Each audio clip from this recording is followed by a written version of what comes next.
جو ہے ایک کنفیوژن جو ہے سارے ملک میں پھیلایا ہوا ہے سوشل میڈیا کے اوپر ادروائز کہ آج اسلام آباد کا حملہ کرنا ہے، کل اسلام آباد کا حملہ کرنا ہے۔ اپنے ذات کے قول سے جب تک عمران خان نہیں نکلے گا تب تک یہ بات آپ دیکھیں کتنی بڑی کانٹرڈکشن ہے کہ ان کے زمانے میں 3 سیکورٹی کانفرنسز ہوئے، نہیں آئے اس میں آپ کو یاد ہے تین سیکورٹی کانفرنس ہوئے، جن باجوہ جن فیض اس میں آپ کے یہ نہیں آئے۔ یہاں پہ سیکورٹی کانفرنس جب ہم نے کی ہے تو اس بات پہ کہ ہمیں نہیں بلایا، اس کو نہیں لایا جا رہا جیل سے، اس لیے ہم نے بائیک آؤٹ کر دیا۔ کتنی بڑی کانٹرڈکشن ہے۔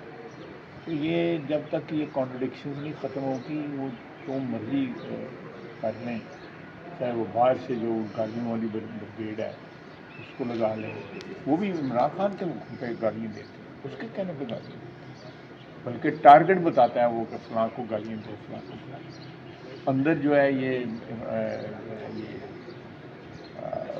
امین گنڈا پور جو ہے وہ مذاکرات کی بات کرتے ہیں، وہ ترہ بریگیڈ ہے، باہر جو ہے وہ گالیوں کا بریگیڈ ہے، اور پارٹی جو ہے ہر بندہ کو ہر روز ایک نیا بندہ استعفیٰ دیتا ہے، ایک نیا بندہ اپوائنٹ ہوتا ہے۔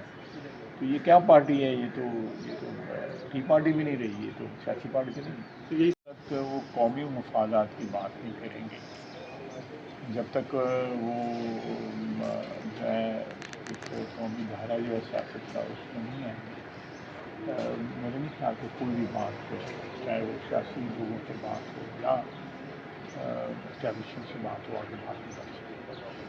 اس وقت ملک میں جو ہے ایک کرائسس چل رہی ہے، دہشت گردی کی بڑی شدت کے ساتھ چل رہی ہے، اور اس کرائسس کے دوران جو ہے پھر بھی حکومت جو ہے وہ اسلام کی پیروی کر رہی ہے۔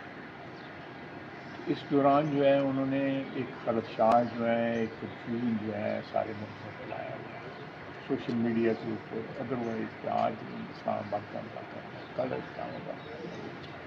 اپنے ذات کے قول سے جب تک عمران خان نہیں نکلے گا تب تک یہ بات آپ دیکھیں کتنی بڑی کانٹرڈکشن ہے کہ ان کے زمانے میں 3 سیکورٹی کانفرنسز ہوئے، نہیں آئے اس میں آپ کو یاد ہے تین سیکورٹی کانفرنس ہوئے، جن باجوہ جن فیض اس میں آپ کے یہ نہیں آئے۔ یہاں پہ سیکورٹی کانفرنس جب ہم نے کی ہے تو اس بات پہ کہ ہمیں نہیں بلایا، اس کو نہیں لایا جا رہا جیل سے، اس لیے ہم نے بائیک آؤٹ کر دیا۔ کتنی بڑی کانٹرڈکشن ہے۔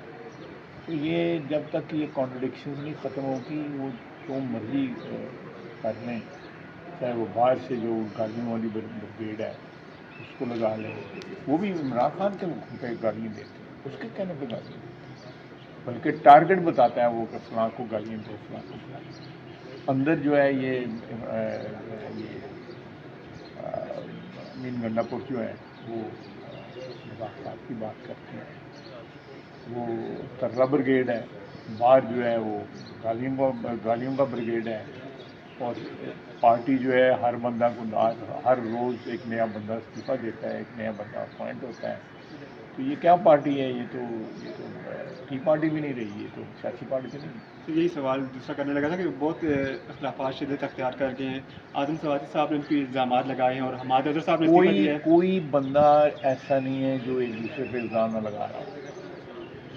یہ الزاموں کی یہ ساری پارٹی بنتی ہے، کوئی بندہ ایک بندہ دوسرے بندے کے کچھ 6-7 گروپ کے پی میں ہیں، کوئی 1.5 درجن گروپ جو ہے وہ اس میں پنجاب میں ہے، یہاں جو ہے کوئی بندہ جو بھی لیڈر ہیں جو ان کے ساتھ 2 بندے نہیں ہیں، وہ ساری آدھی دنیا روپوش ہے، پتہ نہیں لگتا کہ روپوش ہیں، باہر ہیں، اندر ہیں، کہاں پہ ہیں۔ تو اس صورت میں کیا وہ چاہتے ہیں؟ ان کو ایک سیاسی پارٹی کی طرح اپنا طور طریقے کرنے چاہیے۔ یہ ایک شخص کے کوئی بھی پاکستان کے 25 کروڑ عوام میں کوئی بھی ایسا شخص نہیں ہے جو ریاست پہ بھاری ہو، یہ بھاری نہیں ہو سکتا ہے، کوئی بھی بھاری نہیں ہو سکتا۔ اگر عمران خان سمجھتا ہے، اس کی پارٹی کے لوگ سمجھتے ہیں کہ وہ ریاست پہ بھاری ہے، تو ان کی خام خیالی ہے۔ آنے والے دن جو ہے نا ان کے لیے بڑے کے جو ہے پتہ لگے گا، ان کو ملک ترقی کرے گا، لوگوں کو آج بھی کل بھی جو ہے